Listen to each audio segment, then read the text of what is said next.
여러분, 먼저 한 가지 묻고 시작하겠습니다. 당신은 믿어 의심치 않았던 사람이 어느 날 아무 말 없이 등을 돌리는 그 차가운 순간을 경험한 적이 있습니까? 함께 웃고, 함께 걷고, 함께 미래를 이야기하던 사람이었는데 단 한마디 설명도 없이 당신을 곤란한 자리에 세워놓는 그 배신의 순간 말입니다. 겉으로는 따뜻한 말을 건네면서도 뒤에서는 당신의 실수 한 조각을 비틀어 퍼뜨려 평판을 갉아먹는 모습. 마치 눈 덮인 들판에서 어깨를 내어주던 친구가 어느새 사라지고 남겨진 발자국만 차갑게 얼어붙은 그런 감정 말입니다. 저 정주영도 사업 초창기부터 이런 일을 수도 없이 겪었습니다.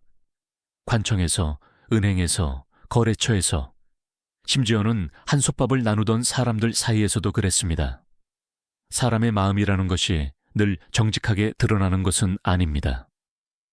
앞에서는 손을 잡아주고 뒤에서는 발목을 잡는 사람들이 있습니다.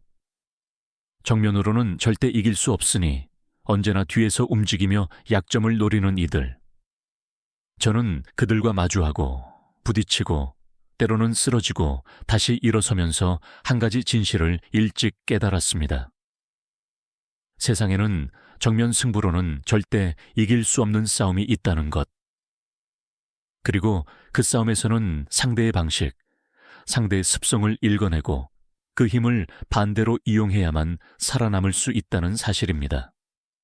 오늘 저는 제 인생에서 그리고 수십 년의 경영 현장에서 뼈저리게 깨닫고 직접 사용해 온 이야기들을 하려 합니다. 책에서 배운 이론이 아니라 실제 사람들과 부딪히며 얻은 결론들입니다. 제가 만난 사람들 중 가장 위험했던 세 부류, 그리고 그들과 마주할 때 반드시 필요한 세 가지 기술.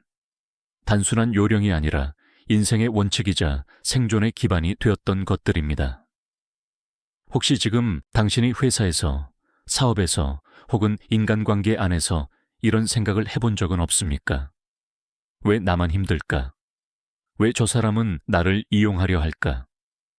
내가 한 말이 왜 이렇게 돌아와 상처가 될까? 만약 단 한 번이라도 이런 마음이 스쳤다면 오늘의 이야기는 분명히 당신 삶의 중요한 실마리가 될 것입니다.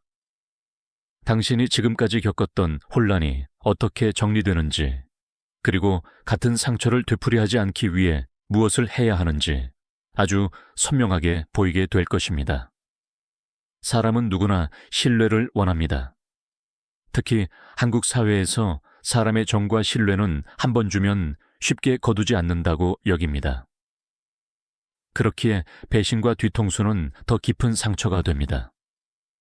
저는 젊은 시절 그 상처를 누구보다 많이 겪었습니다. 하지만 시간이 지나면서 깨달았습니다. 배신을 피하는 것이 중요한 것이 아니라 배신 앞에서도 무너지지 않는 사람이 되는 것이 훨씬 더 중요하다는 것. 그래서 저는 오늘 그 상처를 오히려 삶을 단단하게 만드는 자산으로 바꾸는 법을 이야기하려 합니다. 먼저 제가 수십 년 동안 만나온 사람들 중 가장 위험한 유형부터 이야기하겠습니다. 이들은 겉으로 보면 지나치게 친절합니다. 엘리베이터에서, 술자리에서 혹은 둘만 있는 조용한 자리에서 유난히 다정하게 다가와 이야기합니다. 요즘 많이 힘들지 않으냐며 고민이 있으면 자신이 들어주겠다고 말합니다. 그 말투는 늘 따뜻하고 진심처럼 들립니다. 하지만 여러분, 바로 그 순간부터 시작입니다. 그들의 목적은 위로가 아닙니다. 당신의 약점을 채집하는 것입니다. 제가 현대건설을 막 키우던 시절에도 이런 사람이 있었습니다. 앞에서는 회장님을 존경한다며 웃지만 뒤에서는 정 회장이 요즘 힘들어 보인다, 예전 같지 않다며 걱정하는 척 여러 곳에 흘리는 사람. 사람들은 그 말이 걱정이라고 생각하지만 머릿속에는 단 하나의 이미지가 남습니다. 문제가 있는 사람, 이상한 사람, 그렇게 아무 일 없던 사람도 순식간에 의심의 대상이 됩니다. 이것이 바로 이들의 진짜 무서움입니다. 직접 공격하지 않고, 직접 욕하지 않고, 오히려 당신을 걱정하는 것처럼 말하며 평판을 무너뜨립니다. 한국 사회에서 평판은 재산입니다. 돈보다도 능력보다도 더 빨리 무너지고 더 늦게 회복되는 것이 평판입니다. 저는 많은 현장에서 이 사실을 확인했습니다. 그리고 저는 오늘 당신에게 이 위험한 사람들을 가장 먼저 알아보는 것이 왜 중요한지 이야기하려 합니다. 이제 제가 다시 묻겠습니다. 당신 주변에도 이런 사람이 단 한 명쯤 떠오르지 않습니까?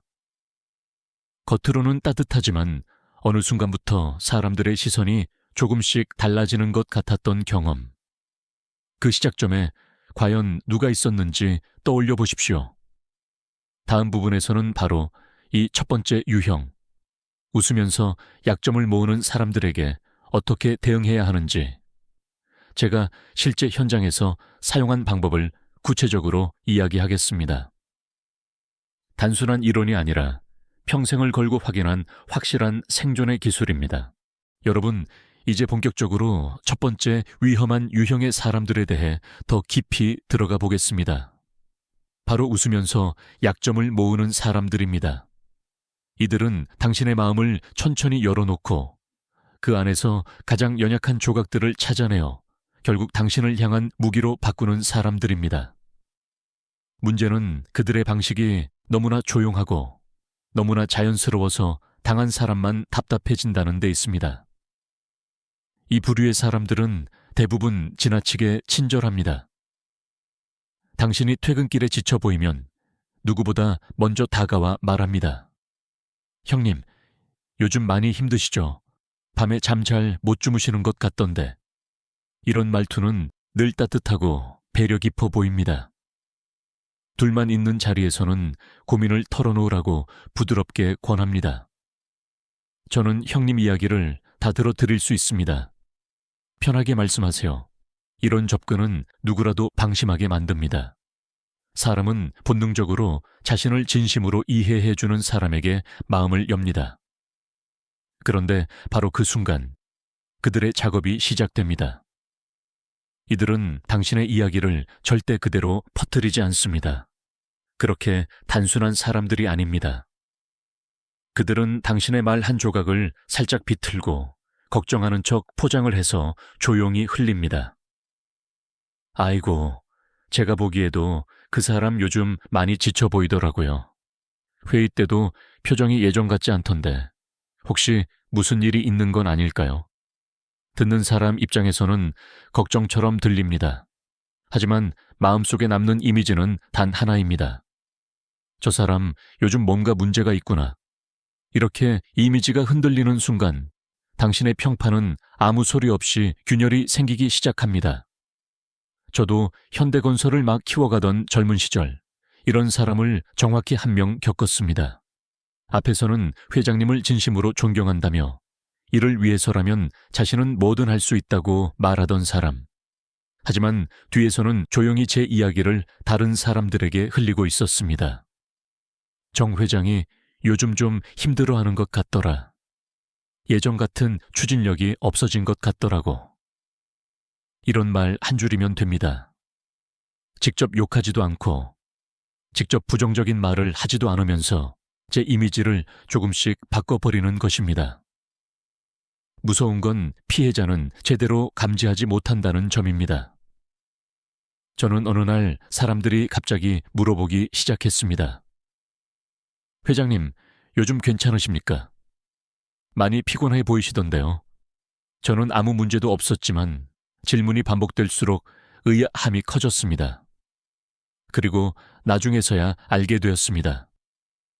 제가 믿었던 그 사람이 제 약점을 포장해서 여러 곳에 흘리고 다녔다는 것. 사람의 마음은 풍문에 약합니다. 한번 흔들리기 시작하면 논리나 실력으로 바로잡기 어렵습니다. 제가 가장 답답했던 순간은 이겁니다. 내가 뭘 잘못했지? 내가 왜 이렇게 보이는 걸까? 아무리 생각해도 이유를 모르겠는데 주변의 시선은 계속 흔들리는 경험. 여러분도 혹시 그런 경험이 있지 않습니까? 어느 날부터 사람들이 나를 대하는 태도가 달라지고 내가 말하지 않은 이야기가 이미 다른 사람 입에서 돌고 있는 것 같은 느낌. 그 시작점은 늘 한 사람입니다. 지나치게 상냥하고 지나치게 당신에게 귀를 기울이고 지나치게 빨리 마음을 터놓으라고 하는 사람. 이 유형의 사람들은 절대 정면으로 공격하지 않습니다. 정면에서 부딪히면 자신들이 손해라는 것을 누구보다 잘 압니다. 그래서 항상 부드러운 포장지를 씌워 접근합니다. 걱정, 위로, 배려라는 이름으로 다가옵니다. 그렇기 때문에 더 위험한 것입니다. 적은 분명히 있는데 칼끝이 어디 있는지 보이지 않습니다. 그리고 뒤늦게 알아차렸을 때는 이미 많은 것이 손상된 후입니다. 저는 이런 사람들의 공통점을 오랫동안 관찰해 왔습니다. 그리고 중요한 특징을 하나 발견했습니다. 이들은 절대 당신보다 앞에서 빛나지 않습니다. 절대 큰 주목을 받지 않습니다. 겉으로는 충성스럽고 겸손해 보입니다. 왜냐하면 약점을 모으는 사람의 힘은 조용함에서 나오기 때문입니다.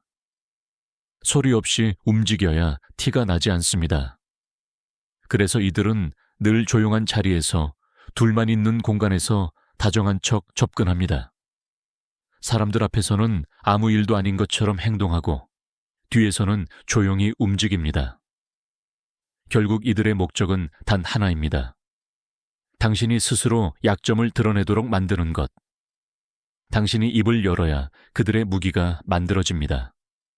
그래서 저는 오늘 이 첫 번째 유형을 설명하면서 가장 중요한 사실 하나를 강조하고 싶습니다. 약점은 남이 발견하는 것이 아닙니다. 내가 말해서 생기는 것입니다.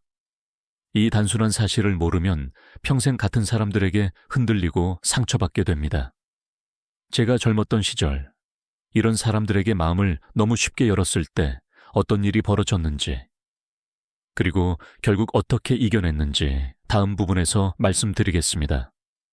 그 경험은 제 인생 전체를 뒤흔들었고, 동시에 오늘의 저를 만든 중요한 계기가 되었습니다. 그리고 그 속에서 저는 첫 번째 기술, 정보 차단이 왜 필요한지를 절실히 깨달았습니다. 다음 부분에서 그 이야기를 구체적으로 들려드리겠습니다. 당신이 지금까지 경험해온 혼란이 어떻게 명확한 전략으로 바뀌는지 그 원리가 분명히 보일 것입니다. 이제 우리는 첫 번째 위험한 유형, 웃으면서 약점을 모으는 사람들에 맞서는 핵심 기술을 이야기해야 합니다. 제가 평생의 경험을 통해 얻은 결론은 단 하나였습니다. 정보 차단, 즉 정보의 흐름을 스스로 통제하는 것. 이 기술을 제대로 이해하지 못하면 당신은 앞으로도 평판을 잃고 관계에서 상처받고 회사에서 불필요한 오해를 반복하게 될 것입니다. 사람들은 종종 이렇게 말합니다. 인간관계는 솔직함이 중요하다. 마음을 열어야 진짜 관계가 된다. 맞는 말 같지만 저는 그렇게 단순하게 보지 않습니다. 세상에는 마음을 열어도 되는 사람이 있고 열면 안 되는 사람이 있습니다. 문제는 이 둘을 구분하는 능력이 부족하면 솔직함이 칼날이 되어 돌아온다는 것입니다. 저는 사업 초기 이 구분을 하지 못했습니다. 현대건설을 막 세우고 여러 공사를 따내기 위해 뛰어다니던 시절, 저는 아주 부드럽고 말솜씨 좋던 선배 사업가 한 명에게 마음을 꽤 많이 열었습니다. 그는 늘 친절했습니다. 정 사장, 요즘 많이 힘들지요? 자금 압박이 심할 텐데 걱정됩니다. 아무에게도 말 못할 고민 있으면 제게 편하게 얘기하십시오. 그 말투는 언제나 진심처럼 들렸습니다. 저는 그 사람에게 몇 번이고 현실적인 고민을 털어놓았습니다. 요즘 공사 자금이 좀 빠듯합니다. 몇몇 간부들이 일을 너무 질질 끌어서 고민입니다. 지금 같아서는 추진력이 기대만큼 안 나옵니다. 저도 인간이었습니다. 함께 일하는 사람이 위로해주고 이해해주는 것처럼 보이면 누구든 마음을 조금은 여는 것이 자연스러운 일입니다. 그런데 어느 날 제가 없는 자리에서 그 사람이 이렇게 말하고 다녔다는 이야기를 들었습니다. 정 사장은 아직 젊어서 그런지 조금만 어려워지면 금세 힘들어 하더라고. 솔직히 그 정도 문제도 부담스러워하니 앞으로가 걱정이야. 제가 한 말은 사실이었습니다. 그러나 말은 사실이었지만 말하는 의도와 톤을 살짝 바꾸면 사람의 이미지는 완전히 달라집니다. 저는 현실적인 고민을 공유한 것뿐이었지만 그는 그것을 제가 약한 사람처럼 보이게 만드는 도구로 바꿔버렸습니다. 그 일로 인해 제 평판은 눈에 띄지 않게 흔들리기 시작했습니다. 회의에서 사람들이 제게 묘한 시선을 보내기 시작했습니다. 회장님, 많이 힘드십니까? 괜찮으십니까? 그 말들이 쌓일수록 저는 이해할 수 없는 불편함을 느꼈습니다. 나는 아무 문제 없는데 왜 사람들이 이렇게 반응하는 걸까? 나중에서야 저는 그 원인을 정확히 파악했습니다. 내가 스스로 밝혀버린 약점이 누군가의 무기로 변해 돌아오고 있다는 사실을요. 그래서 저는 그때부터 원칙을 철저히 세웠습니다. 정보를 함부로 넘기지 않는다. 말 한 줄, 감정 한 조각도 불필요하게 드러내지 않는다. 이 원칙은 단순한 조심성이 아니라 제 인생을 지키는 전략이었습니다. 저는 이후 인간관계에서 3가지 층위를 나누었습니다. 첫째, 누구에게나 말할 수 있는 이야기. 즉, 말해도 손해도 이익도 되지 않는 정보들. 둘째, 신뢰가 형성된 사람에게만 말할 수 있는 이야기. 이 부분은 매우 제한적이어야 합니다. 셋째, 누구에게도 말해서는 안 되는 이야기. 고민, 약점, 실패의 순간, 감정적 동요 등입니다. 문제는 많은 사람들이 3번째 층위의 이야기를 너무 쉽게 털어놓는다는 것입니다.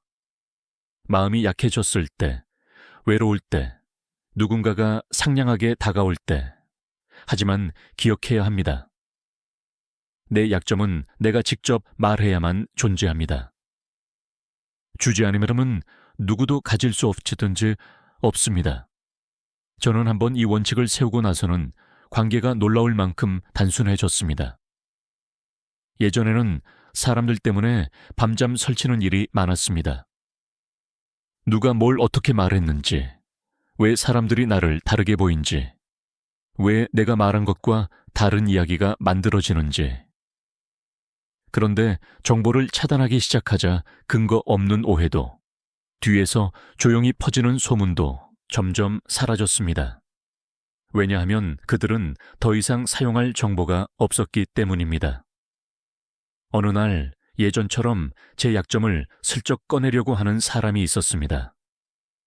회의석상에서 제가 개인적으로 나눈 이야기를 언급하려 하던 순간이었습니다. 저는 즉시 단호하게 말했습니다. 선배님, 그 이야기는 여기서 꺼낼 성질의 것이 아닙니다. 개인적인 이야기이니 자제해 주십시오. 방 안은 바로 조용해졌습니다. 하지만 금세 분위기는 바뀌었습니다. 사람들은 오히려 저를 바라보며 저건 맞는 말이지. 개인 이야기를 공적으로 꺼내는 건 옳지 않지. 이런 반응을 보였습니다. 그 순간 저는 한 가지를 확신했습니다. 약점을 지키는 사람은 오히려 더 신뢰를 얻는다는 것. 반대로 남의 약점을 이용하려는 사람은 공개적인 자리에서 금세 가면이 벗겨진다는 것. 저는 그 후로 평생 이 원칙을 지켰습니다. 정보 차단. 입을 조심하는 것이 아니라 나의 존엄을 지키는 것입니다. 여러분에게도 오늘 분명히 말씀드립니다. 회사에서든 사업에서든 인간관계에서든 누군가가 지나치게 당신에게 다가와 이야기해보라고 할 때 조심하십시오. 특히 그 사람이 단 한 번이라도 당신의 이야기를 슬쩍 밖에서 흘린 적이 있다면 다시는 마음을 열지 마십시오. 사람은 절대 변하지 않습니다. 단지 더 교묘해질 뿐입니다. 다음 부분에서는 두 번째 유형, 감정만 인정하고 책임은 절대 지지 않는 사람들에 대해 이야기하겠습니다. 그들은 약점을 이용하는 사람보다 더 교묘하고 더 피곤하며 당신의 판단을 흔들어 무너뜨리는 위험한 존재입니다. 이제 우리는 두 번째 유형의 사람들로 넘어가야 합니다. 첫 번째 부류가 웃으며 약점을 모으는 사람들이었다면 두 번째 부류는 훨씬 더 교묘하고 감정적으로 지치는 사람들입니다. 바로 감정만 인정받고 책임은 절대 지지 않는 사람들, 이른바 피해자 역할을 이용해 상대를 조종하는 사람들입니다. 이들은 당신의 마음속 죄책감을 이용해 판단력을 흐리게 만들고 결국엔 당신이 해야 할 책임까지 떠안게 만드는 뛰어난 조종자들입니다. 저는 평생 경영을 하면서 이런 유형의 사람들을 수도 없이 마주했습니다. 말은 언제나 비슷합니다. 내가 얼마나 너 때문에 고생했는지 아냐. 나는 너를 위해 이렇게까지 했는데. 이 말은 듣는 순간 한 가지 감정이 먼저 생깁니다. 죄책감. 내 잘못이 있는 것 같고, 내가 뭔가를 보답해야 할 것 같고, 상대를 실망시킨 것 같다는 묘한 부담감이 밀려옵니다. 바로 이 지점이 이들이 원하는 순간입니다. 상대가 죄책감을 느낄 때 판단은 흐려지고 책임의 경계는 모호해집니다. 그리고 이 틈을 타 그들은 자기 의도를 밀어 넣습니다. 그러나 여러분, 이들은 문제를 해결하려는 사람들이 아닙니다. 책임을 회피하고 감정을 무기로 쓰는 사람들입니다. 그들의 목표는 단 하나입니다. 내가 힘들었다는 이유로 당신에게 책임의 일부를 떠넘기는 것. 그래서 끝없는 갈등이 생기고 감정은 소모되고 일은 더 복잡해질 뿐입니다. 제가 젊었을 때 대형 프로젝트를 진행하던 어느 시절 부처 간 갈등이 심각해졌던 적이 있습니다. 관련된 사람들은 모두 자기 입장을 고수했고 한치도 양보하지 않았습니다. 그때 어느 간부가 중재하겠다며 나섰습니다. 그는 늘 자신이 얼마나 고생하고 있는지를 강조했습니다. 나는 이 프로젝트 때문에 밤도 못 잤다. 내가 아니었으면 벌써 망했을 거다. 하지만 그 사람이 했던 일은 중재가 아니었습니다. A에게 가서는 B가 문제라고 말하고 B에게 가서는 A가 고집이라고 말하며 갈등만 더 크게 만들고 있었습니다. 그는 자신이 힘들었다는 감정을 앞세워 문제를 해결하는 것처럼 보였지만 실제로는 갈등을 키우고 책임을 피하려 했던 것입니다. 결정적인 순간은 회의석상에서 찾아왔습니다. 그는 많은 사람들이 보는 자리에서 이렇게 말했습니다. 내가 다 했었는데 정 회장이 내 체면만 조금 세워줬어도 이런 일은 없었을 것이다. 그의 감정적 비난은 순식간에 제게로 향했습니다. 저는 잠시 주변을 살폈습니다. 다들 그의 말에 휩쓸리는 분위기였습니다. 만약 제가 그 자리에서 그의 감정에 반응했다면 저는 곧바로 책임의 일부를 떠안게 되었을 것입니다. 하지만 저는 침착하게 말했습니다. 당신이 고생한 건 잘 압니다. 감정은 인정해 드리죠. 그러나 이 일이 꼬인 이유는 그게 아닙니다. 사실을 기준으로 얘기합시다. 그 한 문장이 공기를 완전히 바꿔놓았습니다. 그의 감정 연기는 그 자리에서 한순간에 무너졌습니다. 사람들은 감정이 아니라 사실을 들으려 자세를 고쳐 잡았습니다. 결국 회의는 본래의 논리와 사실로 돌아갔고 저는 단 한치도 책임을 떠안지 않았습니다. 이 경험을 통해 저는 중요한 원칙을 확인했습니다. 감정은 인정하되 책임은 인정하지 않는다. 상대가 어떤 감정을 느낀 것은 수용할 수 있습니다. 누구든 힘들 수 있고 누구든 억울할 수 있습니다. 그 감정 자체를 부정할 필요는 없습니다. 하지만 감정 때문에 사실을 왜곡하게 둬서는 안 됩니다. 감정 때문에 책임이 흔들리게 두어선 안 됩니다. 한국 사회는 유독 감정의 비중이 큽니다. 정이 많고 의리가 중요하고 사람 사이에 숨은 감정선을 중시하는 문화입니다. 그래서 이런 유형의 사람들은 더욱 교묘하게 작동합니다. 누군가가 나 때문에 고생했다는 말 한마디면 우리는 금세 마음이 약해지고 책임의 절반 정도는 내가 짊어져야 하는 것 같은 착각에 빠집니다. 그러나 그 감정 속에는 숨어있는 의도가 있습니다. 그들은 책임을 당신에게 넘기고 자신은 피해자로 남아 상황을 통제하려는 사람들입니다. 이들은 결코 스스로 책임지지 않습니다. 자신이 한 행동을 돌아보지 않습니다. 늘 상황의 피해자이고, 늘 누군가 때문에 힘들고, 늘 누군가가 자신을 이해하지 못했다고 말합니다. 이런 사람과 얽히면 결국 당신만 지칩니다. 당신만 책임을 떠안게 됩니다. 그리고 나중에 돌아보면 그들이 했던 말은 감정뿐이었고 사실은 하나도 없었다는 것을 알게 됩니다. 여러분이 기억해야 할 문장은 단 하나입니다. 당신이 그렇게 느낀 건 이해하지만 사실을 기준으로 이야기합시다. 이 문장은 상대의 감정을 인정하면서도 당신의 기준을 지켜냅니다. 상대는 더 이상 감정으로 몰아붙일 수 없고 대화는 사실 위에서만 움직이게 됩니다. 다음 부분에서는 이 원칙을 실제로 어떻게 적용해야 하는지, 그리고 감정으로 조종하려는 사람을 어떻게 무력화시키는지 구체적인 사례를 들어 설명하겠습니다. 그리고 그 직후 세 번째 부류, 가장 위험하면서도 가장 교묘한 사람들에 대한 이야기를 이어가겠습니다.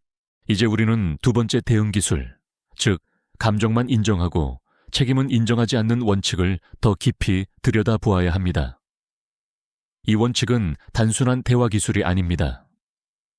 수십 년의 경영 현장에서 제가 몸으로 부딪히며 실수하고 배워가며 얻은 생존의 방식입니다. 감정으로 흔들리는 순간 판단은 무너지고 책임은 엉뚱한 방향으로 흘러가며 결국에는 당신의 존엄이 손상됩니다. 그래서 저는 이 원칙을 단순한 언어적 표현이 아닌 하나의 전략으로 삼았습니다. 사람은 누구나 감정이 있습니다. 억울할 때도 있고 서운할 때도 있고 누군가에게 인정받고 싶은 욕구도 있습니다. 그러나 감정과 책임은 완전히 다른 것입니다. 감정은 설명이 필요 없는 개인의 경험이고 책임은 사실과 기준 위에서만 움직여야 하는 원칙입니다. 이 두 가지가 섞이는 순간 문제가 생기고 갈등은 더 복잡해집니다. 저는 사업을 하면서 수많은 자리에서 감정으로 상황을 밀어붙이는 사람들을 보았습니다. 그들은 항상 똑같이 말합니다. 내가 얼마나 고생했는지 알아. 나는 너를 위해 이렇게까지 했는데. 듣는 순간 상대는 마음이 흔들립니다. 이 유형의 사람들은 상대가 흔들리는 그 순간을 노립니다. 당신이 죄책감을 느끼는 바로 그 틈이 그들의 전략의 출발점입니다. 어느 날이었습니다. 대형 프로젝트가 한참 진행되던 때 내부적으로 갈등이 점점 커지고 있었습니다. 여러 이해관계가 얽혀 있었고 누구도 물러서지 않았습니다. 그때 한 간부가 스스로 중재자 역할을 하겠다고 나섰습니다. 겉으로 보기에는 책임감 있는 행동처럼 보였습니다. 그는 늘 자신이 얼마나 힘든 상황을 버티고 있는지, 누구보다 프로젝트를 위해 애쓰고 있는지 강조했습니다. 그러나 시간이 지나면서 드러난 것은 그의 유일한 관심은 자신의 감정과 체면이라는 사실이었습니다. 그는 에게는 B가 문제라고 말하고 B에게는 A가 문제라고 말하며 갈등을 해결하는 것이 아니라 더 키우고 있었습니다. 그러면서 그는 모든 사람이 보는 자리에서 저에게 이렇게 말했습니다. 내가 다 했었는데 정 회장이 내 체면만 조금 세워줬어도 일이 이렇게 꼬이지 않았을 것입니다. 그 말은 감정적으로 들리지만 그 안에는 교묘한 책임 정화가 숨어 있었습니다. 그 순간 방 안의 공기는 묘하게 흔들렸습니다. 많은 사람들이 그의 말투와 억울함에 반응하고 있었기 때문입니다. 만약 제가 그 자리에서 감정적으로 대응했다면 그의 의도대로 책임의 일부가 제게 넘어갔을 것입니다. 그러나 저는 침착하게 말했습니다. 당신이 얼마나 힘들었는지 잘 압니다. 감정은 인정합니다. 하지만 일이 꼬인 이유는 그게 아닙니다. 사실을 기준으로 이야기합시다. 그 말 한 줄이 회의의 판을 완전히 뒤집었습니다. 그의 공격은 더 이상 먹히지 않았습니다. 왜냐하면 그의 전략은 오롯이 감정에 기대고 있었기 때문입니다. 감정을 인정해버리면 그는 더 이상 감정을 무기로 쓸 수 없습니다. 그리고 사실을 기준으로 이야기하자고 하면 그의 말은 근거 없는 불만 수준으로 떨어집니다. 그가 쌓아 올렸던 피해자 서사는 한순간에 무너졌습니다. 저는 그 후로도 같은 상황을 여러 번 경험했습니다. 감정을 이용하려는 사람들은 처음엔 강한 것처럼 보입니다. 말도 빠르고 억울함을 크게 표현하고 자신이 얼마나 많이 희생했는지를 강조합니다. 하지만 이들의 공통된 취약점이 있습니다. 사실로 싸울 수 없습니다. 감정만으로는 상대를 흔들 수 있어도 사실 앞에서는 무너집니다. 왜냐하면 그들의 이야기는 구조적으로 책임을 피하고 감정을 부풀리는데 기반하고 있기 때문입니다.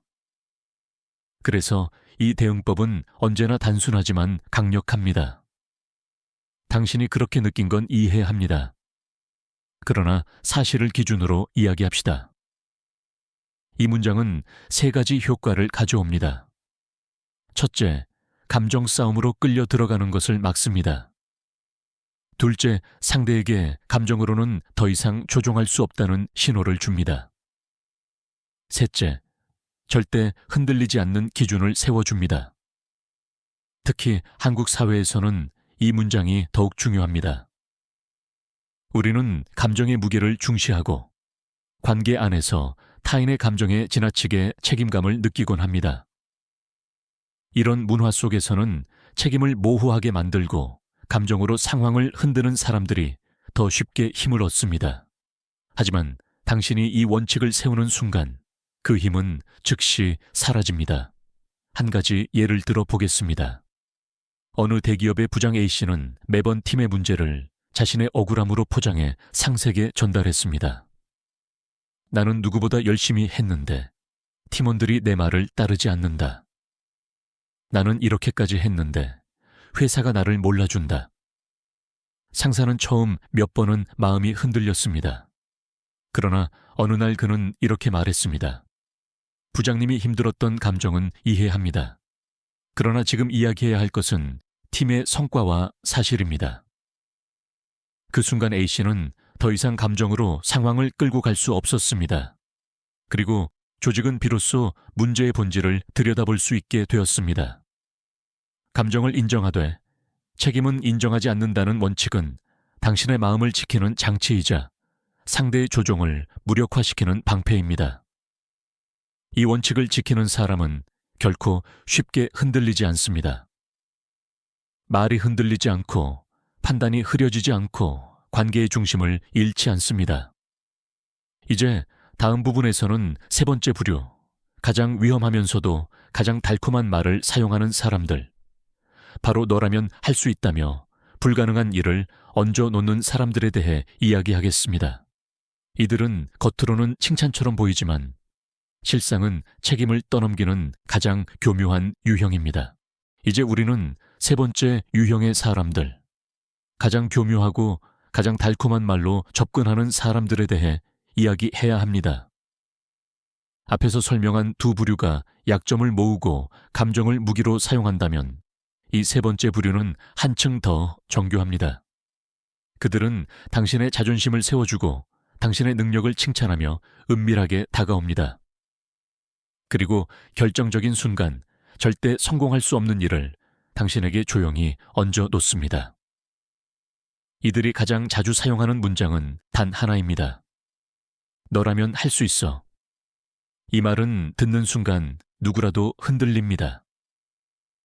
인간은 본능적으로 인정받고 싶어 합니다. 칭찬은 사람의 마음을 열게 하고 자존심을 들어 올리며 스스로를 강하게 느끼도록 만듭니다. 특히 한국 사회에서는 누군가가 내 능력을 높이 평가해주는 순간 사람들은 그것을 신뢰의 표현으로 받아들이곤 합니다. 하지만 여러분, 바로 그 순간이 함정입니다.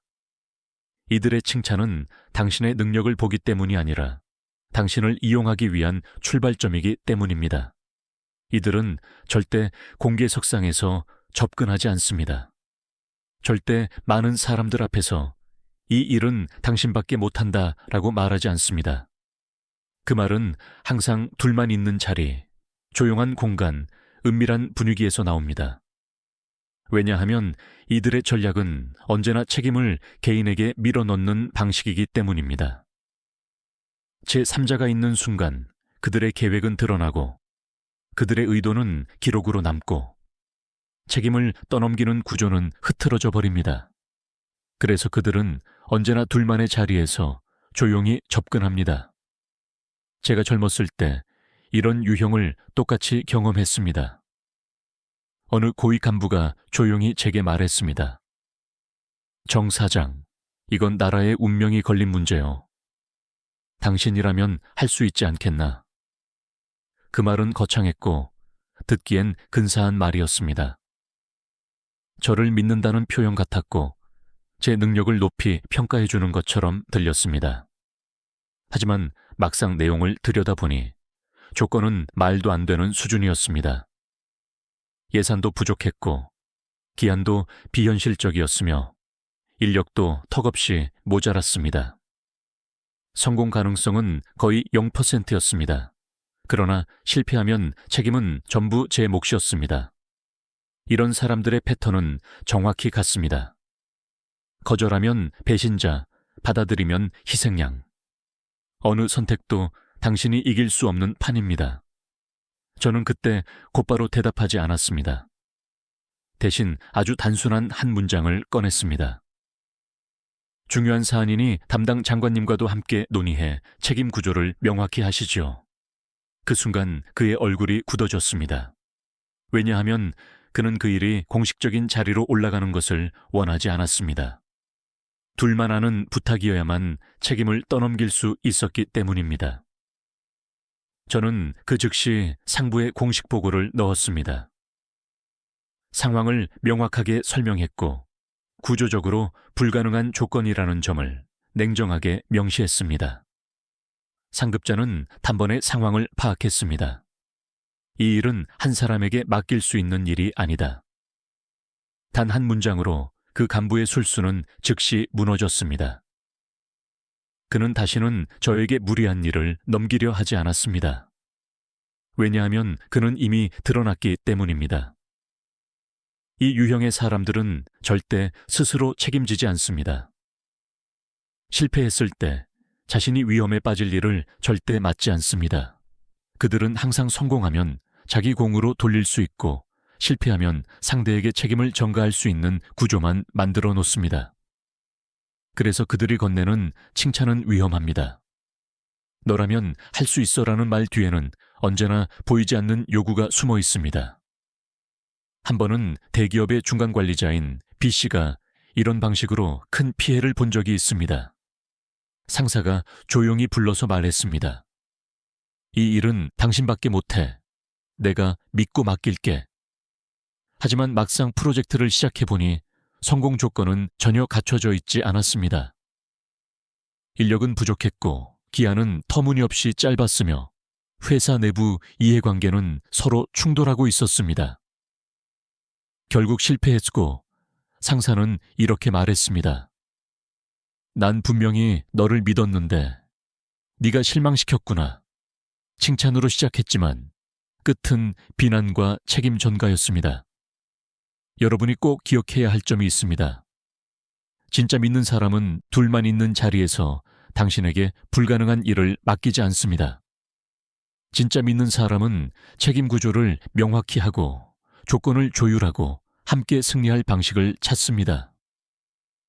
반대로 책임을 떠넘기려는 사람은 둘만 있는 자리, 은밀한 분위기, 기록 없는 상황을 만들려고 합니다. 너라면 할 수 있어라는 말은 때로는 칭찬이지만 때로는 함정입니다. 말의 달콤함에 취하면 그 뒤에 숨어있는 무게를 보지 못합니다. 특히 한국 사회에서는 능력을 인정받고 싶어 하는 마음이 강합니다. 그래서 이런 감정적 칭찬에 취해 스스로 함정 속으로 걸어 들어가는 경우가 많습니다. 그러나 우리는 냉정해야 합니다. 당신이 능력이 있다고 해서 모든 일을 해야 하는 것이 아닙니다. 당신이 뛰어나다고 해서 불가능한 책임을 떠안아야 하는 것도 아닙니다. 저는 항상 한 가지 원칙을 지켰습니다. 중요한 일일수록 제3자와 함께 이야기한다. 공식적인 자리에서 논의한다. 그리고 기록을 남긴다. 이 세 가지가 갖춰진 순간 책임은 투명해지고 숨어있던 의도는 드러나며 당신은 더 이상 이용당하지 않습니다. 다음 부분에서는 이 세 번째 유형의 사람들에게 대처하는 가장 강력한 기술, 제3자 개입과 기록의 원칙에 대해 이야기하겠습니다. 이 원칙은 그들의 술수를 단숨에 무력화시키고 당신을 이용하려는 모든 구조를 산산조각 내는 방법입니다. 이제 우리는 세 번째 대응 기술, 제3자 개입과 기록의 원칙을 이야기할 때가 되었습니다. 이 기술은 단순히 사람을 한 명 더 부르는 문제가 아닙니다. 이 기술은 어둠 속에서만 힘을 발휘하던 사람들을 빛이 있는 곳으로 끌어올리는 강력한 전략입니다. 그리고 그 순간 그들의 술수는 단숨에 무너집니다. 왜냐하면 이들은 언제나 둘만의 자리에 의존하기 때문입니다. 둘만의 공간, 둘만의 대화, 둘만 아는 책임. 이런 환경에서만 그들은 자신들이 원하는 구조를 만들 수 있습니다. 저는 수십 년 동안 사업을 하면서 이 원칙이 얼마나 강력한지 수없이 확인했습니다. 특히 너라면 할 수 있다며 은밀하게 불가능한 일을 떠넘기는 사람들. 이들은 언제나 두 가지를 피합니다. 첫째, 공개적인 자리. 둘째, 기록이 남는 상황. 이 두 가지가 등장하는 순간 그들은 더 이상 움직일 수 없습니다. 왜냐하면 책임이 명확해지고 의도가 드러나고 구조가 투명해지기 때문입니다. 제가 젊었을 때 경험한 한 사례를 다시 이야기해 보겠습니다. 어느 고위 인사가 조용히 저를 불렀습니다. 정 사장, 이건 나라 전체가 걸린 일입니다. 당신이 아니면 할 수 없는 일이지요. 그 말은 겉으로 보기에는 신뢰의 표현 같았습니다. 그러나 실상은 모든 책임을 제가 떠안는 구조였습니다. 저는 조건을 살펴보자마자 바로 알았습니다. 이 사람은 자신이 져야 할 위험을 피하려 하고 있다는 사실을. 그래서 저는 단 한 문장을 꺼냈습니다. 중요한 사안이니 상급 부처와 함께 논의해야 합니다. 회의 일정을 잡겠습니다. 그 문장을 듣는 순간 그의 표정은 굳어졌습니다. 왜냐하면 제3자가 들어오는 순간 모든 것이 기록되고 책임 구조가 드러나며 더 이상 은밀하게 떠넘길 수 없기 때문입니다. 그리고 실제로 상급 부처에 공식 보고를 넣자 그 간부의 계획은 단숨에 무너졌습니다. 그는 다시는 저에게 그런 식으로 다가오지 않았습니다. 빛을 비추면 어둠은 도망갈 수밖에 없습니다. 한국의 조직 문화에서는 둘만의 대화가 흔합니다. 술자리에서, 조용한 회의실에서, 복도 구석에서 누가 조용히 부르는 경우가 많습니다. 많은 사람들이 이런 상황에서 예의상 들어주자고 생각합니다. 하지만 바로 그 틈에서 책임이 뒤바뀌고 말을 왜곡할 여지가 생기고 나중에 돌이킬 수 없는 오해가 만들어집니다. 그래서 저는 언제나 말했습니다.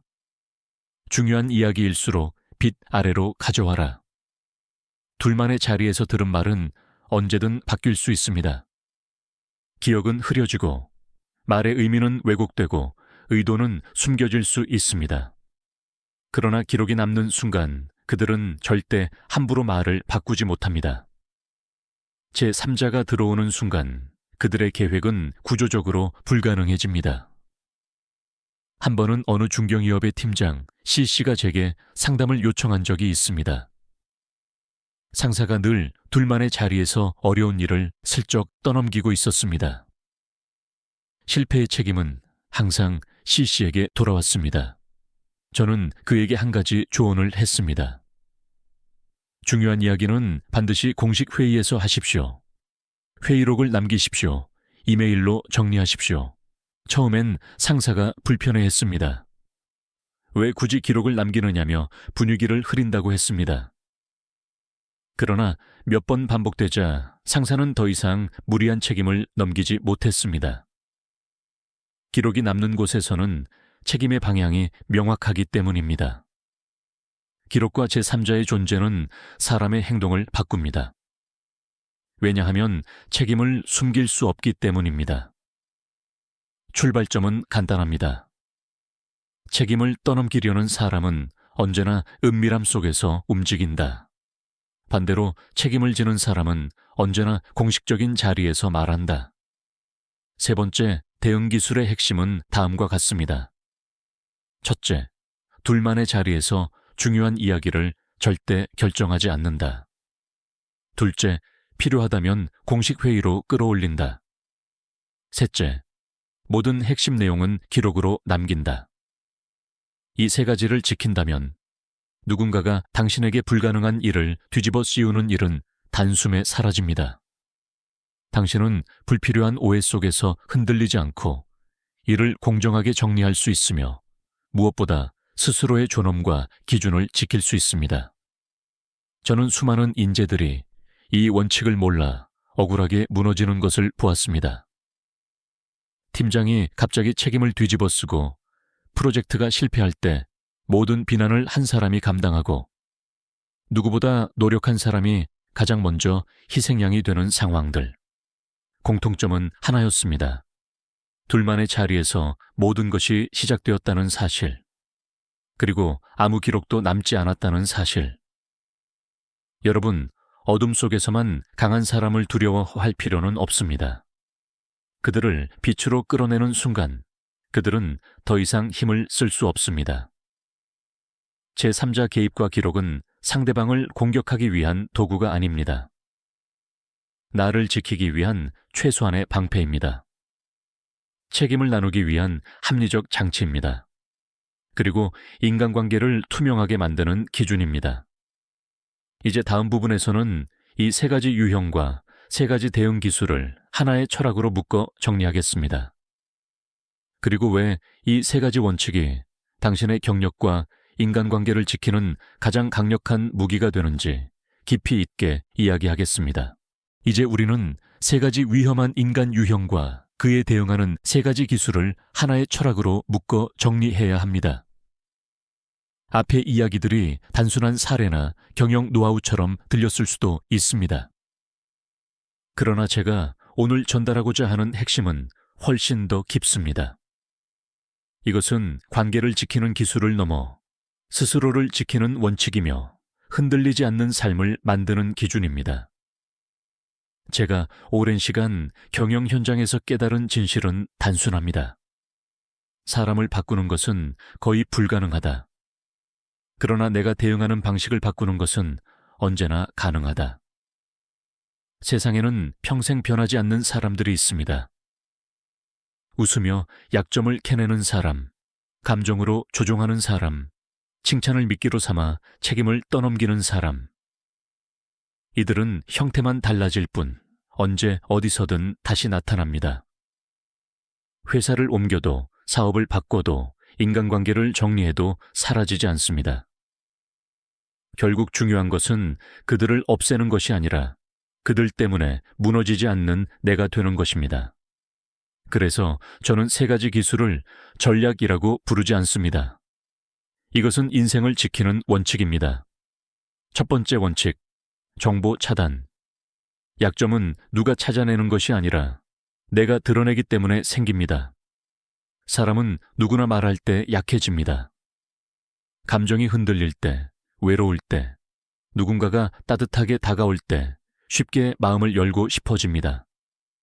하지만 세상에는 그 마음을 이용하는 사람들이 있습니다. 정보를 스스로 통제하는 순간 그들의 칼날은 무뎌집니다. 나는 더 이상 흔들리지 않는 중심을 갖게 됩니다. 이것은 방어가 아니라 자기 존중입니다. 두 번째 원칙, 감정은 인정하되 책임은 인정하지 않는다. 감정은 누구나 가질 수 있습니다. 상대가 서운할 수도 있고 억울할 수도 있고 힘들었을 수도 있습니다. 그러나 그 감정 때문에 인과관계가 뒤틀려서는 안 됩니다. 감정의 무게 때문에 사실이 묻혀서는 안 됩니다. 책임은 감정의 문제가 아니라 기준의 문제입니다. 이 원칙을 지키는 사람은 갈등 속에서도 중심을 잃지 않습니다. 논쟁 속에서도 목소리를 낮추지 않습니다. 누구도 감정으로 당신을 흔들 수 없습니다. 세 번째 원칙, 제3자 개입과 기록. 둘만의 공간은 언제나 위험합니다. 말은 사라지고 의도는 왜곡되며 책임은 흐려집니다. 그러나 제3자가 등장하는 순간 말은 명확해지고 의도는 드러나며 책임은 투명해집니다. 기록이 남는 순간 사람은 달라집니다. 책임을 떠넘기려는 사람은 침묵하고 책임을 다하려는 사람만 남습니다. 이것은 갈등을 키우는 도구가 아니라 갈등을 투명하게 정리하는 도구입니다. 이 세 가지 원칙을 저는 평생의 경험 속에서 확인했습니다. 그리고 이것은 단지 경영의 원칙이 아니라 관계의 원칙이며 삶의 기준입니다. 제가 현대를 이끌며 가장 어려웠던 시기는 기업의 위기가 아니라 사람의 위기였습니다.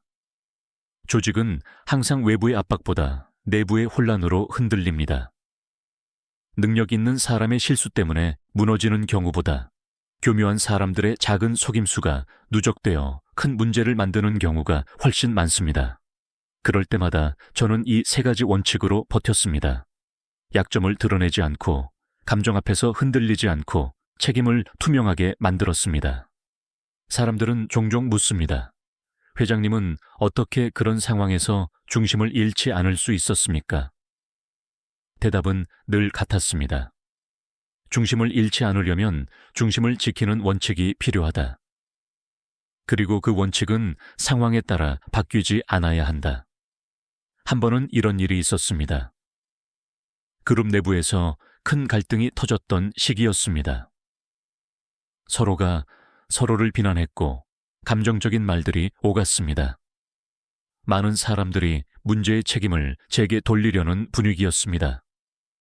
저는 그때 단 한 가지를 떠올렸습니다. 사실 위에서 이야기하자. 감정은 인정하되 책임은 기준으로 정하자. 그리고 이 원칙 그대로 회의를 이끌었습니다. 결과적으로 갈등은 정리되었고 모두가 자신의 책임을 정확히 다시 바라볼 수 있었습니다. 그들이 변해서가 아닙니다. 원칙이 상황을 정리했기 때문입니다. 세상은 점점 복잡해지고 있습니다. 관계는 더 빠르게 흔들리고 사람들은 더 예민해지고 감정은 더 쉽게 상처를 받습니다. 그러나 이런 시대일수록 원칙은 더 필요합니다. 원칙이 없으면 감정이 기준이 되고 감정이 기준이 되면 관계는 언제든 무너집니다. 이 세 가지 기술의 가장 중요한 가치는 바로 이것입니다. 당신의 존엄을 지켜준다. 당신의 기준을 흔들리지 않게 한다. 그리고 무엇보다 당신 자신을 잃지 않게 한다.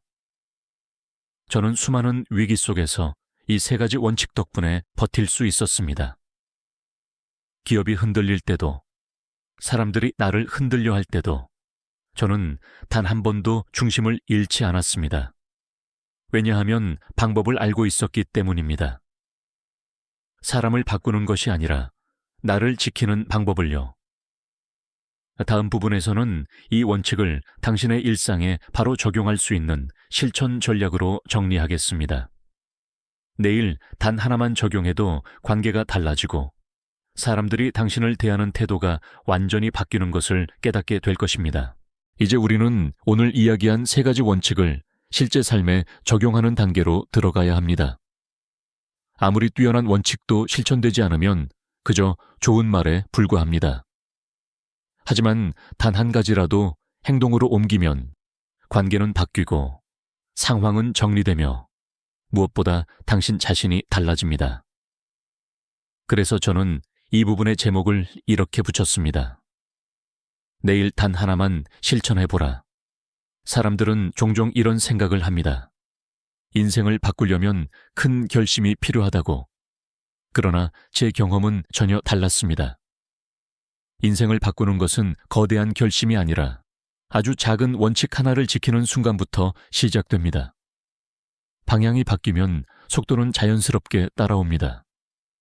그래서 저는 내일 단 한 가지를 선택하라고 말씀드리고 싶습니다. 먼저, 첫 번째 원칙을 떠올려 보십시오. 정보 차단. 오늘 하루 동안 당신은 누구에게, 무엇을, 어떻게 이야기했습니까? 혹시 지나치게 친절하게 다가온 사람에게 고민을 털어놓지 않았습니까? 진심처럼 보였던 말에 기대어 마음의 문을 너무 쉽게 열지 않았습니까? 사람은 마음이 약해졌을 때 가장 큰 실수를 합니다. 당신의 약점은 당신이 입을 열 때 생깁니다. 입을 닫는다고 해서 냉정해지는 것이 아닙니다. 오히려 당신의 존엄과 중심을 지키는 행동입니다. 내일 단 한 가지 행동을 해보십시오. 불필요한 이야기 하나를 줄여보는 것. 누군가 지나치게 상냥하게 다가올 때 말하기 전에 한 번만 더 생각하는 것. 정말 이 이야기를 이 사람에게 해도 괜찮은가? 이 질문 하나면 실수는 절반으로 줄어듭니다. 두 번째 원칙, 감정은 인정하되 책임은 인정하지 않는다. 이 원칙은 단순한 문장이 아니라 삶의 기준입니다. 누군가가 당신에게 감정적으로 다가올 수 있습니다. 억울함을 표현할 수도 있고 서운함을 털어놓을 수도 있습니다. 그 감정을 무시하라는 뜻이 아닙니다. 감정을 인정하되 그 감정이 당신의 책임을 흔들게 두지 말라는 것입니다. 내일 단 한 번만이라도 이렇게 말해 보십시오. 당신이 그렇게 느낀 건 이해합니다. 그러나 사실을 기준으로 이야기합시다. 이 문장을 말하는 순간 상대의 감정적 전략은 힘을 잃습니다. 당신은 더 이상 휘둘리지 않습니다. 그리고 대화는 감정이 아니라 사실 위에서 다시 시작됩니다. 한국 사회에서는 이 원칙이 더욱 중요합니다. 감정이 지나치게 무거운 문화 속에서는 감정 한 줄이 책임의 방향을 바꿔버리곤 합니다. 그래서 더욱더 기준이 필요합니다. 감정의 이해를 건네고 책임을 기준으로 정리하는 사람. 그런 사람은 조직에서 신뢰받고 관계에서도 중심을 잡습니다. 흔들리지 않는 사람이 됩니다. 세 번째 원칙, 제3자 개입과 기록. 이 원칙은 많은 사람들이 가장 어려워하는 부분입니다. 왜냐하면 우리는 둘만의 대화를 예의라고 생각하기 때문입니다. 하지만 가장 많은 문제가 둘만의 자리에서 시작됩니다. 기록이 없고 기준이 없고 기억만 남기 때문에 언제든 왜곡될 수 있습니다. 제3자가 들어오는 순간 말은 정리되고 모든 흐름이 투명해집니다. 내일 단 한 번만 실천해 보십시오.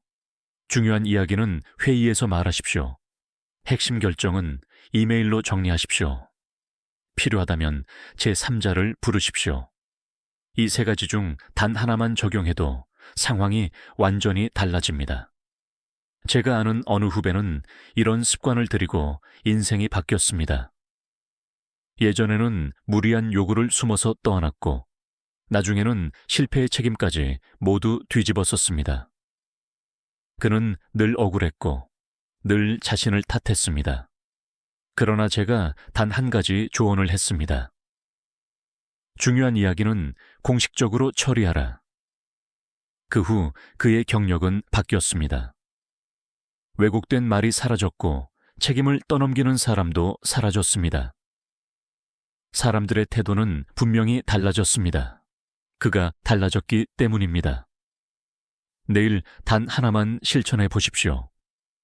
사람들은 당신을 대하는 방식이 달라질 것입니다.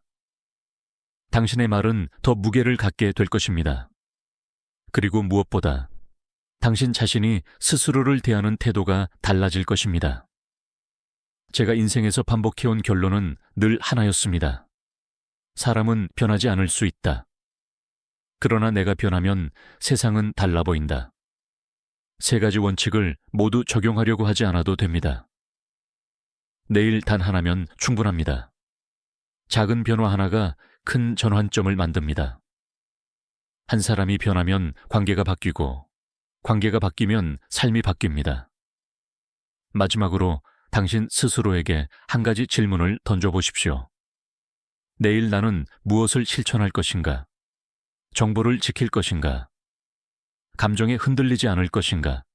아니면 책임을 명확히 할 것인가? 다음 마지막 부분에서는 이 세 가지 원칙이 왜 당신의 삶 전체를 지키는 가장 강력한 무기인지, 그리고 왜 내일 단 하나만 실천해도 인생이 달라지는지 깊이 있는 결론을 이야기하겠습니다. 이제 마지막으로 우리가 오늘 이야기한 모든 내용을 하나의 결론으로 묶어야 합니다. 저는 평생 경영의 현장에서 수많은 사람을 만났습니다. 능력 있는 사람도 있었고, 성실한 사람도 있었으며, 뛰어난 재능을 가진 사람도 많았습니다. 그러나 역설적이게도 가장 많은 문제를 일으킨 사람들은 그런 사람들이 아니었습니다. 교묘하게 웃으며 다가오는 사람, 감정으로 흔드는 사람, 칭찬을 미끼로 책임을 떠넘기는 사람들이었습니다. 이들은 조직의 생산성을 떨어뜨리고 관계를 흔들며 결국에는 성과보다 더 깊은 상처를 남깁니다. 오늘 이야기한 세 가지 기술은 그런 사람들을 이기기 위한 요령이 아닙니다. 이 기술은 당신의 삶을 지키는 장치이며 당신의 중심을 보호하는 기둥입니다. 세상을 바꾸려고 하지 말고 상대를 바꾸려고 하지도 말고 당신의 기준을 세우는데 집중하라는 것입니다. 기준은 상황에 흔들리지 않습니다. 기준은 감정에 휘둘리지 않습니다. 기준은 사람의 의도에 따라 변하지 않습니다. 그래서 기준을 가진 사람은 흔들리지 않습니다. 첫 번째 원칙, 정보 차단은 단순히 침묵하는 기술이 아닙니다. 이것은 자기 존엄을 지키는 방식입니다. 약점을 드러내지 않는다는 것은 상대를 불신하는 것이 아니라 나 자신을 존중하는 태도입니다. 나는 아무에게나 내 안을 내어주지 않는다. 나는 내가 선택한 사람에게만 마음을 연다. 이 태도 하나만 갖추어도 불필요한 상처의 80%는 사라집니다. 두 번째 원칙, 감정은 인정하되 책임은 인정하지 않는다. 이 원칙은 건강한 관계의 기준입니다. 감정은 누구의 것도 될 수 있습니다.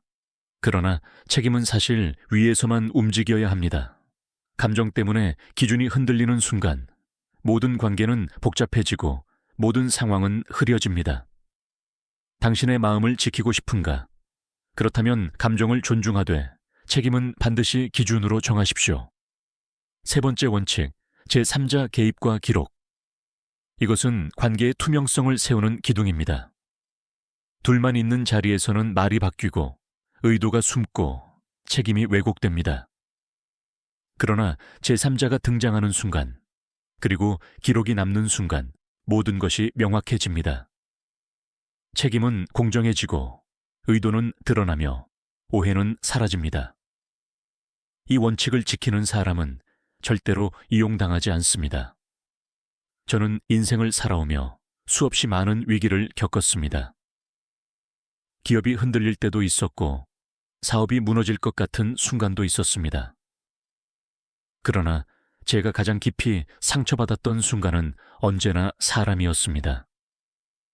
믿었던 사람이 등을 돌렸을 때, 가까웠던 사람이 나를 잘못된 방향으로 몰아갔을 때, 책임 없는 한마디가 내 평판을 무너뜨렸을 때. 그러나 그 순간마다 저를 지켜준 것은 언제나 원칙이었습니다. 사람이 아니라 원칙이 저를 보호했습니다. 세상에는 어떤 상황에서도 변하지 않는 진실이 하나 있습니다. 사람은 언제든 바뀔 수 있고, 마음은 언제든 변할 수 있으며, 관계는 언제든 흔들릴 수 있습니다. 하지만 원칙은 변하지 않습니다. 원칙을 지키는 사람은 흔들리지 않습니다. 그래서 저는 평생 이런 말을 마음속에 새기며 살아왔습니다. 흔들리는 세상 속에서 중심을 만드는 것은 실력이 아니라 원칙이다. 여러분, 인생에는 언제나 교묘한 사람들이 존재합니다. 그들은 웃음 뒤에 숨고 배려 뒤에 숨어 다가오며 칭찬 뒤에 의도를 감춥니다. 우리가 할 수 있는 일은 그들을 없애는 것이 아닙니다. 그들이 나를 흔들어도 무너지지 않게 기준을 세우는 것입니다. 그리고 스스로를 잃지 않는 것입니다. 내일 단 하나만 실천해 보십시오. 정보 차단. 감정은 인정하되 책임은 기준으로. 제3자 개입과 기록. 이 중 하나만 실천해도 당신의 인간관계는 달라지고 사람들이 당신을 대하는 태도는 달라집니다. 무엇보다 당신 자신의 중심이 단단해질 것입니다. 마지막으로 제가 당신에게 최종적으로 묻고 싶은 것이 있습니다. 당신은 내일 무엇을 실천하겠습니까? 당신을 지키기 위한 첫 번째 원칙은 무엇입니까? 그리고 내 삶의 중심을 지키기 위한 가장 작은 행동은 무엇입니까? 그 답은 오직 당신만이 알고 있습니다. 그리고 그 작은 선택 하나가 언젠가 당신의 인생을 완전히 바꾸게 될 것입니다. 이제 선택은 당신의 몫입니다. 당신이 지키고 싶은 원칙은 무엇입니까? 그 답을 스스로에게 조용히 말해 보십시오. 그 한마디가 오늘을 바꾸고 내일을 만들며 당신의 인생 전체를 다시 세울 것입니다.